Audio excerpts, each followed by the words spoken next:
Cuando realicé mis estudios de posgrado en el Instituto Middle East en el Departamento de Asuntos Internacionales de la Universidad de Columbia, tomé varios cursos sobre el tema del conflicto en el Medio Oriente.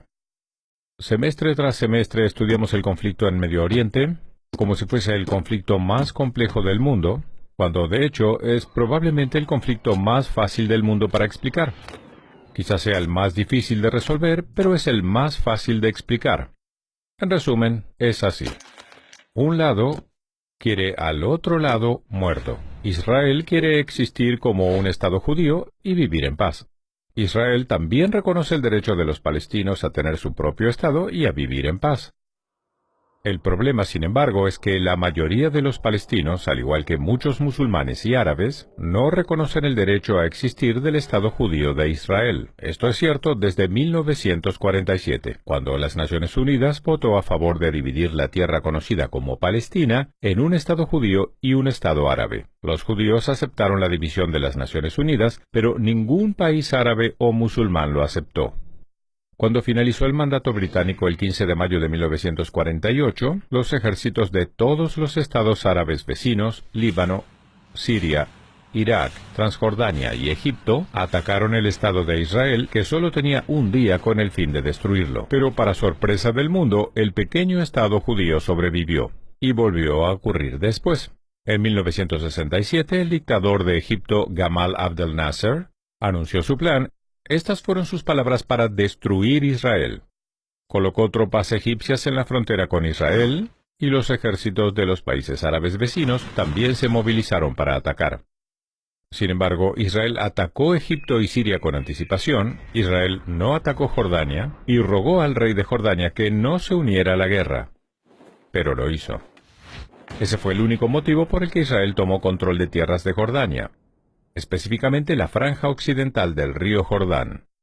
Poco después de la guerra, los estados árabes fueron a Khartoum, Sudán, y anunciaron sus famosos 3 nos. No al reconocimiento, no a la paz y no a las negociaciones. ¿Qué se suponía que debía hacer Israel? Bien, una cosa que hizo Israel algo más de una década después, en 1978, fue devolver toda la península Sinaí, un área de tierra más grande que el mismo Israel, y con petróleo, a Egipto, porque Egipto, bajo el nuevo liderazgo, firmó un acuerdo de paz con Israel. Luego Israel entregó la tierra a cambio de la promesa de paz con Egipto y siempre ha estado dispuesto a hacer lo mismo con los palestinos. Lo único que tenían que hacer los palestinos es reconocer a Israel como un Estado judío y prometer vivir en paz con ellos.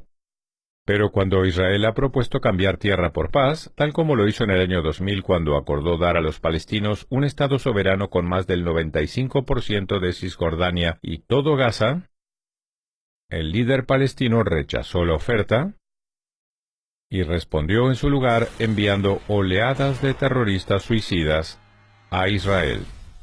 Mientras tanto, la radio palestina, la televisión y el currículum escolar siguen llenos de glorificación de terroristas, satanización de judíos y el mensaje diario repetido de que Israel debería dejar de existir. Así que no resulta difícil explicar la disputa en Medio Oriente. Una parte quiere ver muerta a la otra.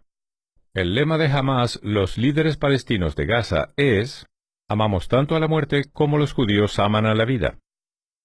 Hay 22 estados árabes en el mundo, que abarcan desde el Océano Atlántico hasta el Océano Índico. Hay un estado judío en el mundo, y es más o menos del tamaño de New Jersey. De hecho, el diminuto El Salvador es más grande que Israel. Finalmente, pensemos en estas dos preguntas. Si mañana Israel dejase las armas y anunciara: ya no vamos a luchar más, ¿qué pasaría? Y si los países árabes que rodean a Israel dejasen sus armas y anunciasen: ya no vamos a luchar más, ¿qué pasaría? En el primer caso habría una inmediata destrucción del Estado de Israel y una masacre de la población israelí. En el segundo caso, habría paz al día siguiente. Como dije al principio, es un problema fácil de describir. Un lado quiere ver muerto al otro. Y si no fuese así, habría paz. Por favor, recuerden esto. Nunca ha habido un estado en la zona geográfica conocida como Palestina que no fuese judío. Israel es el tercer estado judío que existe en esa zona. Nunca hubo un estado árabe, nunca un estado palestino, nunca un estado musulmán o cualquier otro estado. Ese es el problema. ¿Por qué no permitir que el único estado judío del tamaño del Salvador exista? Ese es el problema del Medio Oriente. Soy Dennis Prager.